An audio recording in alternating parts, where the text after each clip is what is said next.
Right here at 6, Medicaid spending in Kentucky is the new focus for lawmakers in Frankfort as they are moving toward creating their own version of the Department of Government Efficiency. On the federal level, you know it is DOGE, led by Elon Musk. So does that also mean major cuts to both jobs and even Medicaid here? WHAS 11's Isaiah Kim Martinez tracked down the answers today, asking the governor about it and getting top Republicans to explain the Kentucky DOGE. Medicaid is the lion. I mean, it's the behemoth.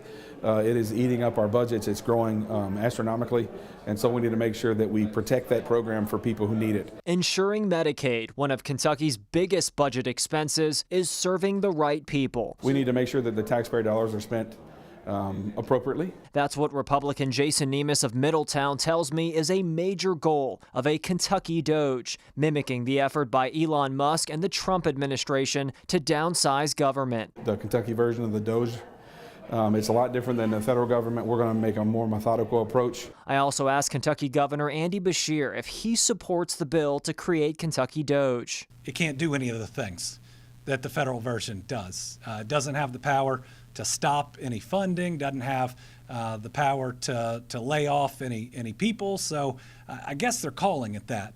But that doesn't seem to be what it is. If passed, the department would fall under the state auditor's office, Republican Allison Ball. I think when you look at that bill, it adds, for instance, subpoena power in that office. Well, I've heard some comments coming out of that office that have seemed pretty political. The DOGE bill's sponsor, which the full Senate has just passed, is Republican State Senator Lindsey Titchener, who I talked to one-on-one after she first filed it. We really want to look at where are our Medicaid dollars going? Do we have people who have passed on who are still receiving funds from Medicaid? So what do we need to tweak and fix? Longtime State Senator Democrat Gerald Neal of Louisville voted no on the DOGE bill. The question is, where will the cuts come from? How would that be actualized? Who's going to get what? How things are going to be redistributed?